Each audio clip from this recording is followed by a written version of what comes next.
যদি আপনার জীবন একদিনে ভেঙে পড়ে, সব হারিয়ে যায়, আপনি কি তখনও আল্লাহকে ধন্যবাদ দিতে পারবেন? অনেক প্রাচীনকালে, যখন উঁচু শহরগুলো গড়ে ওঠেনি এবং ইতিহাস বইয়ে লেখা হয়নি, তখন বাস করতেন একজন মানুষ যার ধৈর্য সমস্ত মানব জাতির জন্য শিক্ষা হয়ে উঠবে। তার নাম ছিল আইয়ুব আলাইহিসসালাম। তিনি আরবের এক প্রাচীন ভূমিতে বাস করতেন, যেখানে মরুভূমি চোখের দৃষ্টির বাইরে পর্যন্ত বিস্তৃত ছিল। দিনে সূর্য প্রচণ্ড জ্বলত এবং রাতে আকাশ তারায় ঝলমল করত। এই ভূমিতে ছিল কাফেলা ও উটের চলাচল, বাতাসের বিরুদ্ধে দাঁড়িয়ে থাকা লম্বা খেজুর গাছ, সাবলীলভাবে তৈরি সাধারণ পাথরের ঘর। এই ভূমিতে আইয়ুব আলাইহিসসালাম ছিলেন সম্মানিত একজন মানুষ হিসেবে পরিচিত। তাকে আল্লাহ অপরিমেয় সম্পদ দান করেছিলেন। শুকনো মাটির মাঝখানে তার ক্ষেত সবুজ হয়ে থাকত। যেখানে অন্যরা শুধু বালু দেখত, সেখানে পানি প্রবাহিত হতো। তার পশু ছিল অগণিত। উটগুলো বালুর ঢিবির ওপর দিয়ে জাহাজের মতো চলত। ভেড়াগুলো উপত্যকায় সাদা মেঘের মতো ছড়িয়ে থাকত। তার ঘর ছিল বিশাল এবং জীবন্ত। চাকর-বাকর তার নির্দেশে কাজ করত, কিন্তু তিনি কখনো অহংকার করে তাদের সাথে আচরণ করতেন না। তিনি ছিলেন দয়ালু ও নম্র। মুসাফিররা তার দরজায় থামত এবং কখনো ক্ষুধার্ত হয়ে ফিরত না। গরিবরা তার দানশীলতায় সান্ত্বনা পেত। আইয়ুব আলাইহিসসালাম প্রত্যেক নেয়ামতের জন্য আল্লাহর শুকরিয়া আদায় করতেন।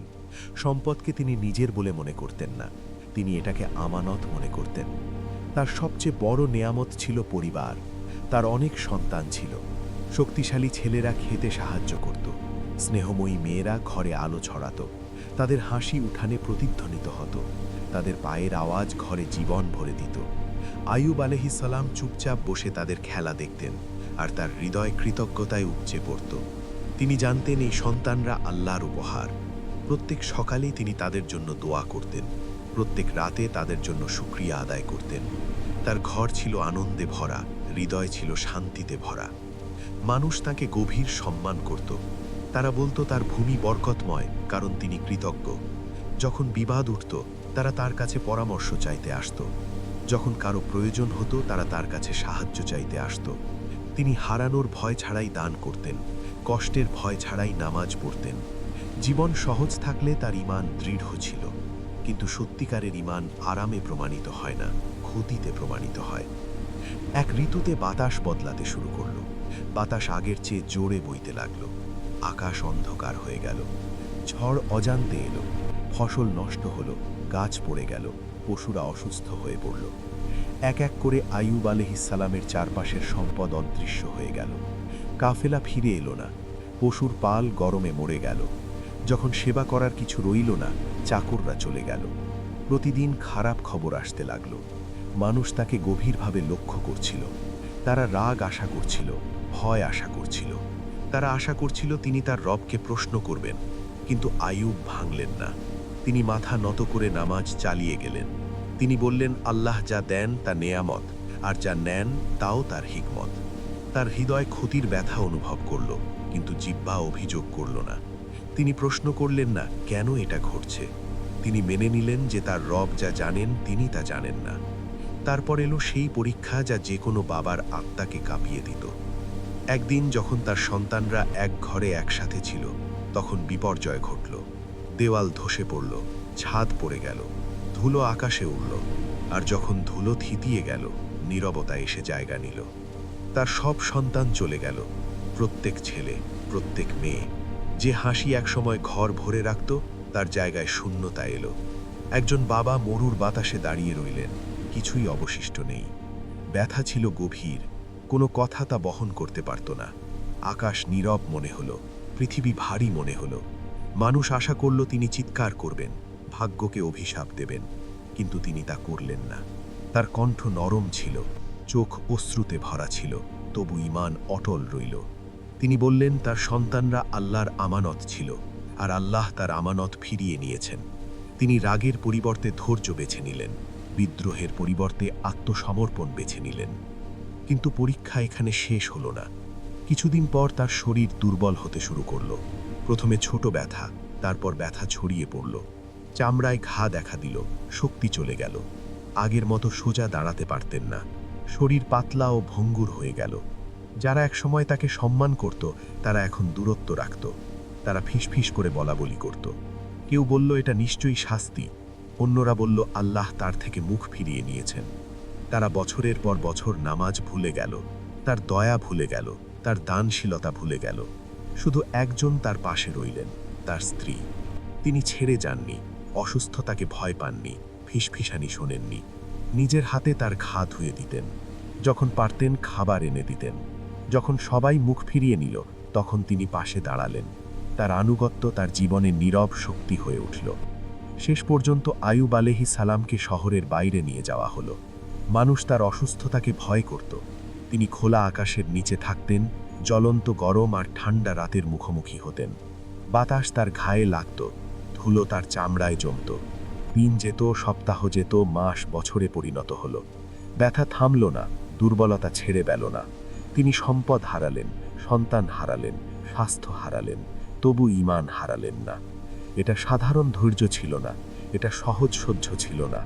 শরীর কষ্ট পেল, হৃদয় শোক করল, কিন্তু আত্মা তার রবের সাথে যুক্ত রইল। তিনি আশীর্বাদের বছরগুলো মনে করতেন, পরীক্ষা আসার আগে আরামে থাকার কথা মনে করতেন। কেন কষ্ট পাচ্ছেন তা প্রশ্ন না করে যা পেয়েছেন তার জন্য কৃতজ্ঞ থাকতেন। দুনিয়া দেখল ধুলায় বসা এক ভাঙা মানুষ, কিন্তু আসমান দেখল এক বান্দা যিনি ভরসা ছাড়েননি।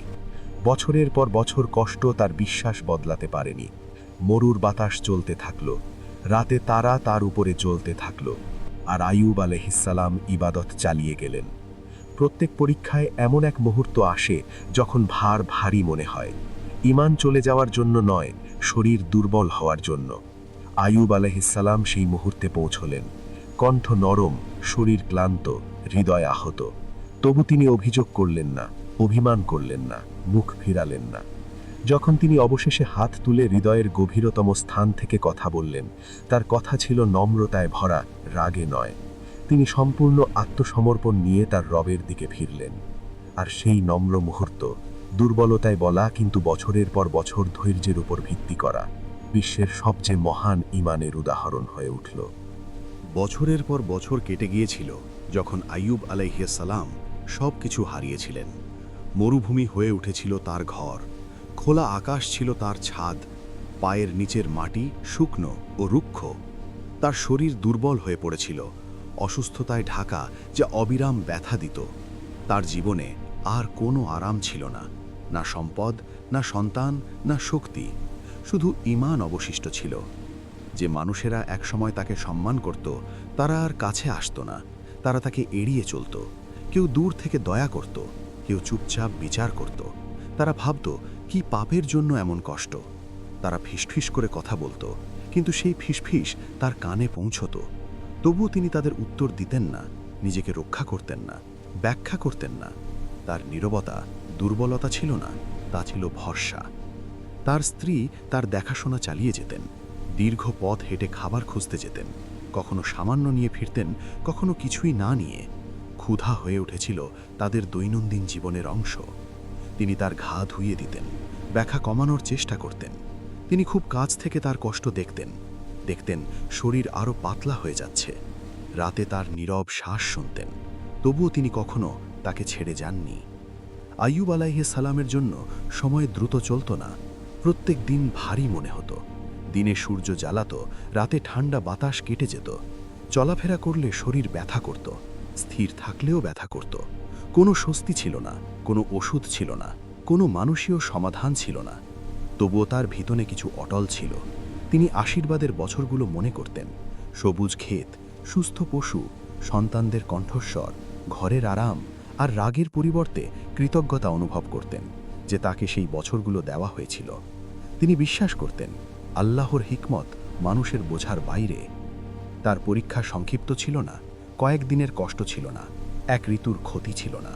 এটা অনেক বছর ধরে চলেছিল, এত দীর্ঘ যে অধিকাংশ মানুষ ভুলে গিয়েছিল তিনি একসময় কে ছিলেন, এত দীর্ঘ যে তার নাম সম্মানের পরিবর্তে সন্দেহ নিয়ে উচ্চারিত হতো।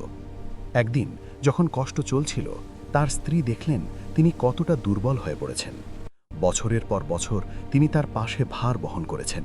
তার হৃদয় ক্লান্ত, কণ্ঠ কাঁপছিল যখন তার দিকে তাকালেন। তিনি তার জন্য স্বস্তি কামনা করলেন, ব্যথা শেষ হোক বলে চাইলেন, কিন্তু ক্লান্তিতেও তিনি ঈমান হারাননি। আইয়ুব আলাইহিসসালাম সব কিছুর ভার অনুভব করলেন। শরীর সীমায় পৌঁছে গিয়েছিল, শক্তি প্রায় শেষ, কিন্তু তবুও তিনি রবের বিরুদ্ধে অভিযোগ করলেন না। তিনি জানতেন প্রত্যেক পরীক্ষার অর্থ আছে, যদিও সেই অর্থ লুকানো থাকে। অবশেষে বছরের পর বছর নীরবতা ও ধৈর্যের পর তিনি মুখ তুলে আকাশের দিকে তাকালেন। তার কণ্ঠ জোরালো ছিল না, রাগী ছিল না, দাবিদার ছিল না, ছিল নম্র। তিনি আল্লাহর উপর অন্যায়ের অভিযোগ করলেন না, দৈবিক হিকমত প্রশ্ন করলেন না, শুধু নিজের দুর্বলতা স্বীকার করলেন। তিনি ব্যথা স্বীকার করলেন, তার সীমা স্বীকার করলেন, আর নিজের অবস্থা রবের হাতে সোপর্দ করলেন। এই মুহূর্ত ছিল অভিযোগ নয়, ছিল আত্মসমর্পণ, ছিল এক বান্দার দোয়া যিনি বছরের পর বছর কষ্টের মধ্য দিয়ে ধৈর্য প্রমাণ করেছেন। ছিল এক হৃদয়ের ফিসফিস যা কখনো মুখ ফেরায়নি। আর তখন কিছু বদলে গেল। মরুভূমির উপর আকাশ বজ্রপাতে ফেটে পড়ল না, মেঘ থেকে কোনো নাটকীয় চিহ্ন এলো না, কিন্তু দৈবিক রহমত নীরবে চলল। আল্লাহ তার ডাকে সাড়া দিলেন। তাকে নির্দেশ দেওয়া হলো পায়ের আঘাতে মাটিতে আঘাত করতে। দুর্বল হয়েও তিনি আনুগত্য করলেন। তার পায়ের নিচের শুকনো মাটি থেকে পানি বইতে শুরু করল, স্বচ্ছ পানি, ঠান্ডা পানি। এটা সাধারণ পানি ছিল না, এতে ছিল আরোগ্য। তিনি তা পান করলেন, তাতে গোসল করলেন, আর ধীরে ধীরে যে অসুস্থতা তার শরীর ঢেকে রেখেছিল তা মিলিয়ে যেতে লাগল। তার ঘা অদৃশ্য হয়ে গেল, শক্তি ফিরে এলো, চামড়া আবার পরিষ্কার হলো। যে মানুষটি বছরের পর বছর ব্যথায় একা বসেছিলেন, তিনি আবার সুস্থ হয়ে দাঁড়ালেন। এটা ওষুধের মাধ্যমে হয়নি, মানুষের সাহায্যে হয়নি, দৈবিক রহমতের মাধ্যমে হয়েছে। যে মানুষেরা একসময় তাকে এড়িয়ে চলত, তারা এখন অবিশ্বাসে তাকিয়ে রইল।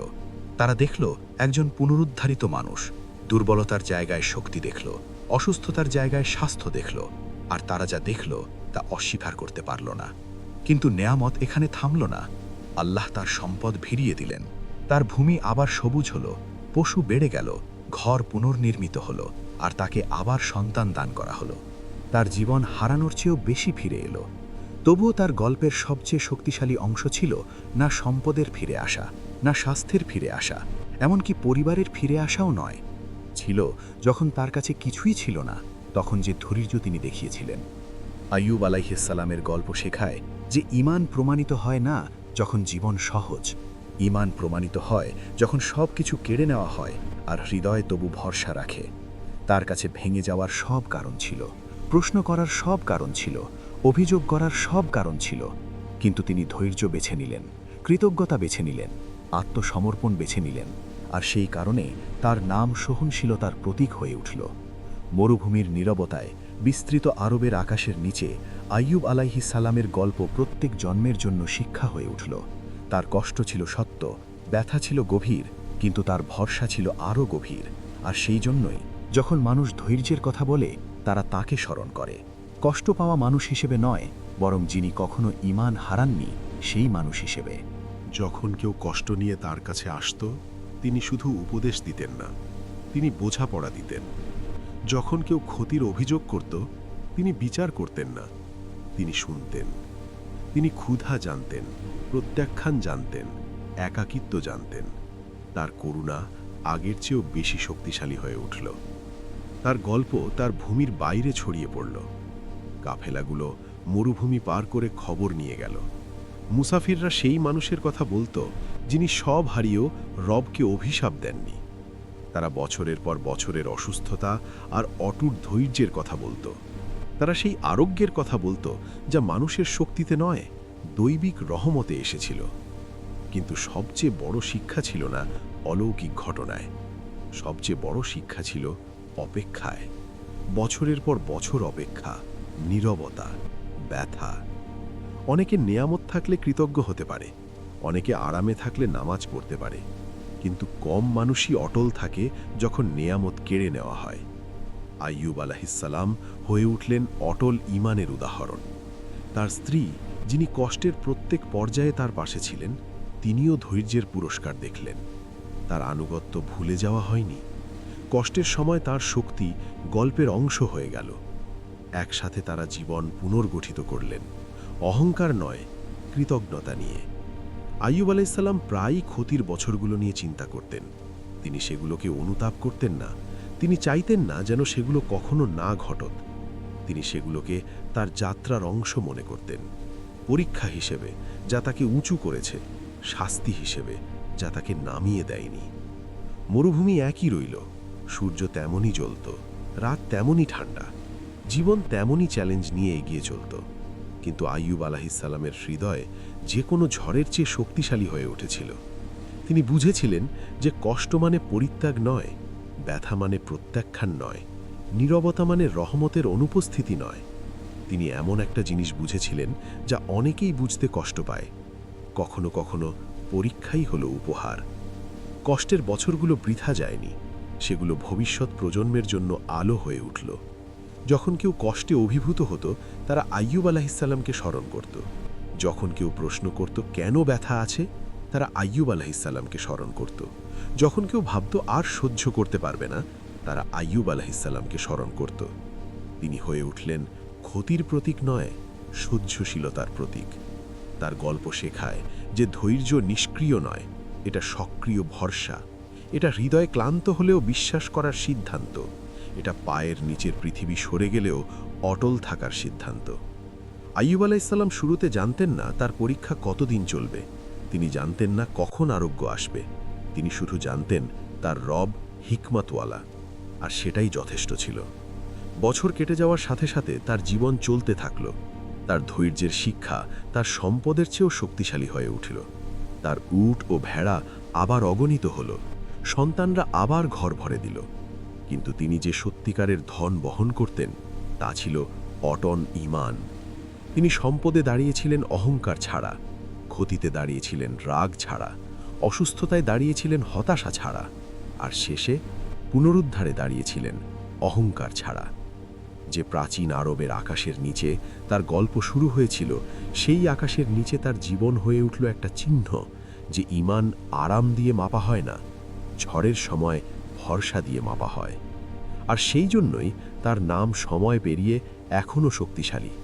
কষ্ট পাওয়ার জন্য নয়, বরং কারণ তিনি ধৈর্য ধরেছিলেন, যে ধৈর্য যে কোনো মানুষকে ভেঙে ফেলতে পারত। বছরগুলো এগিয়ে যাওয়ার সাথে সাথে আইয়ুব আলাইহিসসালামের জীবন আবার শান্তিতে ফিরে এলো। কিন্তু তার পরীক্ষার চিহ্ন হৃদয়ে রয়ে গেল, কোনো ক্ষত হিসেবে নয়, বরং জ্ঞান হিসেবে। তিনি শান্ত পদক্ষেপে তার ভূমিতে হাঁটতেন, জেনে যে চারপাশে যা কিছু দেখছেন সবই ক্ষণস্থায়ী। সম্পদ ফিরে আসতে পারে, স্বাস্থ্য ফিরে আসতে পারে, পরিবার ফিরে আসতে পারে, কিন্তু ঈমান কখনো চলে যাওয়া উচিত নয়। তার চারপাশের মানুষ তার কারণে জীবনকে ভিন্নভাবে দেখতে শুরু করল। তারা দেখেছিল তিনি নেয়ামতে উঠেছেন, দেখেছিল কষ্টে পড়েছেন, দেখেছিল বছরের পর বছর ব্যথায় বসে থেকেও অভিযোগ করেননি, আর দেখেছিল তিনি আবার মর্যাদার সাথে দাঁড়িয়েছেন। তার জীবন আর শুধু ব্যক্তিগত গল্প ছিল না, যারা দেখেছে তাদের সবার জন্য জীবন্ত শিক্ষা হয়ে উঠল। সমাবেশে তার নাম আবার সম্মানের সাথে উচ্চারিত হতে লাগল, কিন্তু এখন সম্মান আরও গভীর, আর সম্পদের জন্য নয়, মর্যাদার জন্য নয়, ধৈর্যের জন্য। বাবা মায়েরা সন্তানদের তার কথা বলতো, মুসাফিররা মরুভূমি ও উপত্যকা পার করে তার গল্প বহন করত, আলেমরা তার সহ্যশীলতা নিয়ে চিন্তা করত, সাধারণ মানুষ নিজেদের পরীক্ষার সময় তাকে স্মরণ করে সান্ত্বনা পেত। আইয়ুব আলাইহিসসালাম নিজে নম্র থেকে গেলেন। তিনি কখনো যা সহ্য করেছেন তা নিয়ে গর্ব করে কথা বলতেন না, কখনো তার ব্যথা এমনভাবে বর্ণনা করতেন না যাতে অন্যরা নিজেদের ছোট মনে করে। যখন মানুষ তার কষ্টের কথা জিজ্ঞাসা করত, তিনি দৃষ্টি নত করে বলতেন, প্রত্যেক আত্মাকে ভিন্নভাবে পরীক্ষা করা হয়। তিনি শেখাতেন যে কষ্ট ঘৃণার চিহ্ন নয়, এটা উদ্দেশ্যের চিহ্ন। তিনি শেখাতেন যে নামাজে নীরবতা মানে আল্লাহ শুনছেন না তা নয়। তিনি এমন একটা জিনিস বুঝেছিলেন যা খুব কম মানুষই সত্যিকারে বোঝে। পরীক্ষা সবসময় তাড়াতাড়ি সরানো হয় না, স্বস্তি সবসময় আমরা যখন আশা করি তখন আসে না। কখনো কখনো অপেক্ষাই হলো হিকমতের অংশ, কখনো কখনো বিলম্ব হৃদয়ের ভেতরে শক্তি তৈরি করে। তার স্ত্রী, যিনি প্রত্যেক পর্যায়ে তার পাশে দাঁড়িয়েছিলেন, তিনিও সেই ধৈর্যের পুরস্কারে শরিক হলেন। তিনি তার দুর্বলতা দেখেছিলেন যখন অন্যরা শুধু গুজব শুনত। তিনি তার নীরব শ্বাস শুনেছিলেন যখন দুনিয়া চুপ ছিল। তিনি ভয়ের পরিবর্তে আনুগত্য বেছে নিয়েছিলেন, আর তার আনুগত্য অলৌকিক ঘটনার অংশ হয়ে গেল। আইয়ুব আলাইহিসসালামের পুনরুদ্ধারিত জীবন আগের চেয়ে জোরালো ছিল না, এটা ছিল আরও শান্ত। তিনি ছোট ছোট জিনিসকে আরও গভীরভাবে উপভোগ করতেন। খেজুর গাছের ছায়া, পানির প্রবাহের শব্দ, উঠানে সন্তানদের হাসি। প্রত্যেক নেয়ামত আরও বড় মনে হতো, কারণ তিনি তার অনুপস্থিতি জানতেন। কৃতজ্ঞতা তার প্রথম দিকের সম্পদের যুগের চেয়েও শক্তিশালী হয়ে উঠল। বয়স বাড়ার সাথে সাথে তিনি একটা নীরব শক্তি বহন করতেন। তার গল্প বলার ধরনে নাটকীয়তা ছিল না, কিন্তু অর্থে ছিল অপরিসীম শক্তি। যখন মানুষ অসুস্থতার মুখোমুখি হতো, তাকে স্মরণ করত। যখন সম্পদ হারাতো, তাকে স্মরণ করত। যখন পরিত্যক্ত মনে হতো, তাকে স্মরণ করত। তার নাম ধৈর্যের সাথেই জড়িয়ে গেল। মরুভূমি অপরিবর্তিত রইল। সূর্য ঢিবির উপর উঠত ও ডুবত, বাতাস ভূমির উপর দিয়ে বয়ে যেত। কিন্তু আইয়ুব আলাইহিস সালামের গল্প সেই ভূমির অংশ হয়ে গেল। বাতাসে বহন হতো, ঘরে ঘরে বলা হতো, দুর্বলতার মুহূর্তে স্মরণ করা হতো। তার জীবন প্রমাণ করে যে ঈমান উঁচুতে ওঠার উচ্চতা দিয়ে মাপা হয় না, পড়ে যাওয়ার সময় কতটা অটল থাকা যায় তা দিয়ে মাপা হয়। যে কোনো মানুষ জীবন সহজ থাকলে কৃতজ্ঞ হতে পারে, নেয়ামত দৃশ্যমান থাকলে নামাজ পড়তে পারে, কিন্তু সত্যিকারের ধৈর্য দেখা যায় যখন আকাশ নীরব আর ব্যথা দীর্ঘ। আইয়ুব আলাইহিস সালাম তার রবকে তাড়াহুড়ো করেননি, পরীক্ষার জন্য কোনো সীমা নির্ধারণ করেননি। তিনি নিজের বোঝার চেয়ে বড় হিকমতের উপর ভরসা রেখেছিলেন, আর সেই ভরসায় তিনি আরোগ্য আসার আগেই শান্তি পেয়েছিলেন। শেষ পর্যন্ত তার গল্প অসুস্থতার গল্প নয়, ক্ষতির গল্প নয়, এমনকি অলৌকিক ঘটনারও গল্প নয়। এটা একটা হৃদয়ের গল্প যা মুখ ফেরায়নি, একটা বান্দার গল্প যিনি বিদ্রোহের পরিবর্তে আত্মসমর্পণ বেছে নিয়েছিলেন। নীরবতায় যে শক্তি গড়ে ওঠে তার গল্প। যে প্রাচীন আরবের আকাশের নিচে তার যাত্রা শুরু হয়েছিল, সেই আকাশের নিচে তার জীবন একটা স্মারক হয়ে দাঁড়িয়েছে। ধৈর্য দুর্বলতা নয়, এটা সাহস, এটা শক্তি, এটা ঈমানের সবচেয়ে বিশুদ্ধ রূপ। আর সেই জন্যই যখন মানুষ ধৈর্য শক্তির কথা বলে, ভরসার কথা বলে, দীর্ঘতম ঝড়ের মধ্য দিয়ে অটল থাকার কথা বলে, তারা আইয়ুব আলাইহিস সালামকে স্মরণ করে। কান্নার জন্য নয়, কষ্টের জন্য নয়, বরং কারণ তিনি ধৈর্য ধরেছিলেন যখন ধৈর্য রাখা অসম্ভব মনে হয়েছিল।